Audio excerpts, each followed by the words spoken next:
نہ مال اپنا ہوگا، نہ دکان اپنی ہوگی، نہ مکان اپنا ہوگا۔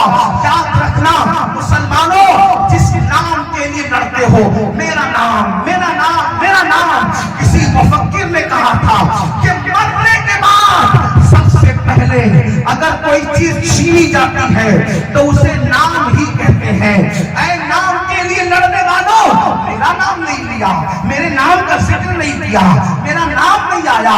ارے عبادتیں بھی نام کے لیے کرنے والوں، کام بھی نام کے لیے کرنے والوں، سنو، مرو گے سب سے پہلے نام چھینا جائے گا۔ لوگ امیر القادری کے مرنے کے بعد یہ نہیں کہیں گے امیر القادری کو اٹھاؤ، امیر القادری کو لٹاؤ، امیر القادری کو اٹھاؤ۔ کیا کہتے ہیں لوگ؟ میت کو اٹھاؤ، میت کو لٹاؤ، میت کو غسل دو، میت کو اٹھاؤ۔ اندازہ کرے اے انسان تو کس نام کے لیے لڑ رہا ہے، اے انسان تو کس دولت کے لیے جی رہا ہے، اے انسان تو کس دنیا میں فریبتا ہے۔ اللہ رب العزت کا بن جا، خدا کا ہو جا، خدا کا قرب پالے۔ یہ دنیا میں کسی کو وقت نہیں ملتا، وقت نکالنا پڑتا ہے، ٹائم نکالنا پڑتا ہے۔ یاد رکھنا مسجدیں سونی کرنے والوں، حسین پاک کے نانا کا فرمان ہے کہ نماز میں میری آنکھوں کی ٹھنڈک ہے۔ وہ کیسا عاشق رسول ہے جو اپنے نبی کی آنکھوں کو ٹھنڈک نہیں پہنچاتا۔ اللہ اکبر۔ نشے کے اڈوں میں جانے والوں اور نشہ کرنے والوں، حسین پاک کے نانا جان کا فرمان ہے جو نشہ کرتا ہے گویا کہ وہ محمد عربی پر نازل ہونے والے کا انکار کرتا ہے۔ علماء اس کی تشریح کرتے ہوئے فرماتے ہیں اگر وہ نشے کو حلال جان کر کرے۔ آپ سے پوچھنا چاہتا ہوں، آج وہ نوجوان جو ملت کا سرمایہ ہے، وہ نوجوان جو ملت کا بیمار، وہ نوجوان جو ملت کی عزت، جو ملت کی آبرو، وہ نوجوان جو ملت کے لیے حیات نو کا پیغام ہے، آج وہی جوان گیم میں الجھ گیا، گانوں میں الجھ گیا، باتوں میں الجھ گیا، تماشوں میں الجھ گیا، اپنے مقصد سے نظر ہٹ گئی۔ آؤ امام علی مقام پیغام دے رہے ہیں، آخرت کی فکر کرو، آخرت کی تیاری کرو۔ حضرت سید ابرار میاں صاحب کی آج سالانہ فاتحہ ان کا عرس ہے۔ دیکھو سید کو بھی جانا، دوسروں کو بھی جانا، نیکوں کو بھی جانا، بدوں کو بھی جانا۔ اللہ اکبر۔ اور ایک بات یاد رکھنا، قبر میں اکیلے جانا ہے۔ قبر میں نہ کسی کی دادا گیری چلے گی، نہ قبر میں کسی کی بابا گیری چلے گی۔ آپ ٹیچر ہیں اپنے گھر کے، ڈاکٹر ہیں اپنے گھر کے، خطیب ہیں اپنے گھر کے، عالم ہیں اپنے گھر کے۔ قبر میں تو یہ دیکھا جائے گا ایمان سلامت لایا یا نہیں لایا، قبر میں تو یہ دیکھا جائے گا اچھا عمل کر کے آیا کہ نہیں آیا۔ مسلمانوں بتاؤ، ایک بزرگ فرماتے ہیں، ذرا غور سے سننا، ایک بزرگ فرماتے ہیں کہ ایک کفن چور نے میرے ہاتھ پہ توبہ کی۔ دل کے کان سے سننا بھائیو، ایک کفن چور نے میرے ہاتھ پہ توبہ کی اور وہ سینکڑوں کفن چرا چکا تھا۔ میں نے اس سے پوچھا اے اللہ کے بندے، تو لوگوں کے کفن چراتا رہا، اب تو نے توبہ کر لی ہے، یہ بتا میں تجھ سے پوچھنا چاہتا ہوں کہ کتنی قبروں میں تو نے مسلمانوں کے چہرے قبلے کی طرف دیکھے۔ توجہ سے سننا، کچھ یاد رہے نہ رہے، یہ بات یاد کرنے میں اپنی گفتگو پوری کرتا ہوں۔ توجہ فرمائیں، وہ بزرگ فرماتے ہیں جن کے ہاتھ میں کفن چور نے توبہ کی تھی کہ بیٹا بتا، جب تو لوگوں کے کفن چراتا تھا، جب تو لوگوں کے کفن چراتا تھا تو کتنے لوگوں کے چہرے تو نے کعبے کی طرف دیکھے اور کتنے لوگوں کے چہرے تو نے قبر میں کعبے سے پھرے ہوئے دیکھے۔ مسلمانوں بہت بڑی بڑی باتیں ہم کر چکے، ہم جنتی، ہم یہ ہم وہ، بڑی معذرت کے ساتھ اللہ کے فیصلے ہماری مرضی کے مطابق نہیں ہوں گے، اللہ کے فیصلے اللہ کی مرضی کے مطابق ہوں گے۔ اللہ کے بندوں اس اللہ کی خفیہ تدبیر سے کیوں نہیں ڈرتے جو نبی کے بیٹے کو بھی جہنم میں ڈال رہا ہے؟ حضرت نوح کا بیٹا جہنم میں ڈالا جائے گا، کیوں نہیں ڈرتے اللہ سے؟ حضرت لوط علیہ السلام کی بیوی جہنم میں ڈالی جائے گی، کیوں نہیں ڈرتے اللہ سے؟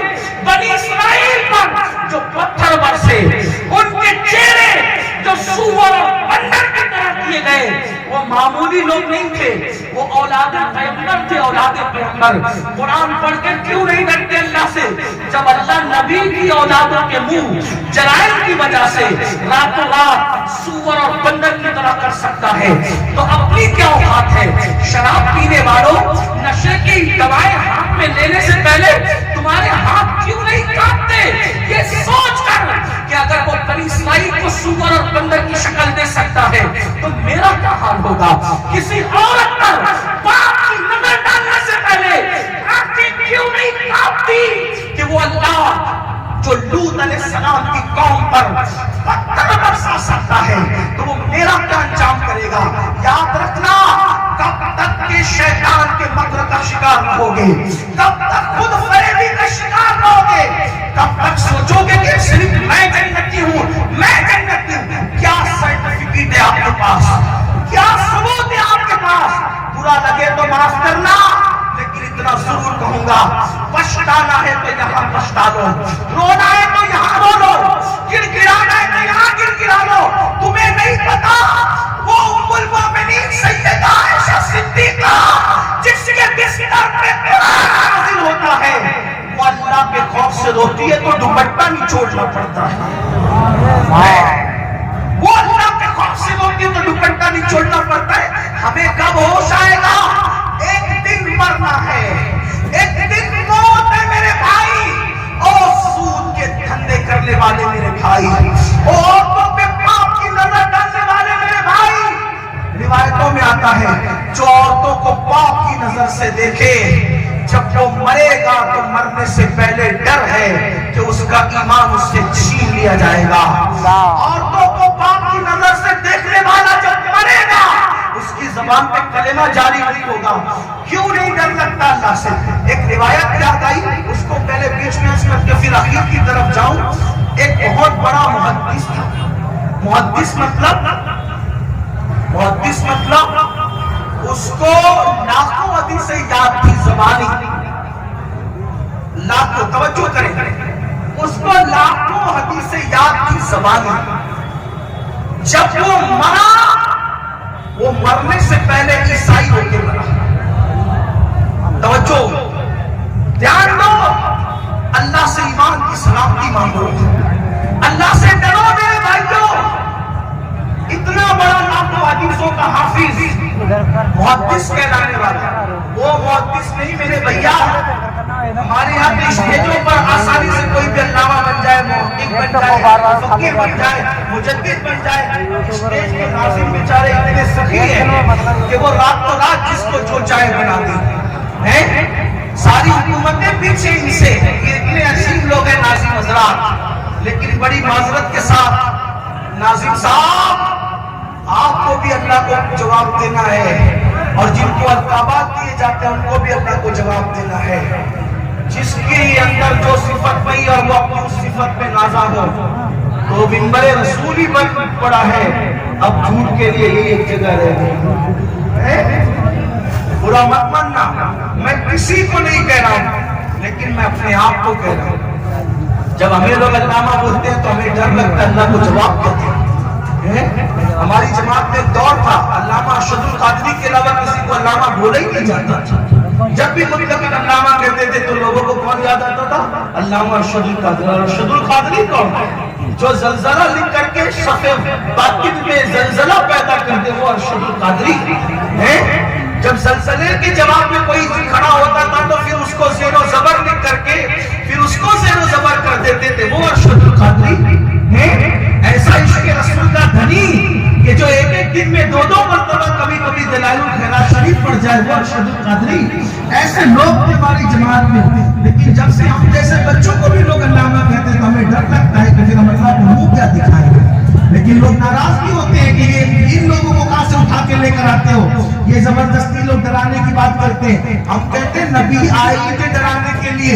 اللہ نے نبی پاک سے فرمایا یا ایھا المدثر قم فانذر، اے بالا پوش اٹھیے اور لوگوں کو ڈرائیے۔ سارے انبیاء ڈرانے آئے تھے، یہ کہنے لگانے کی محفلوں کی بدعت اب شروع ہوئی ہے۔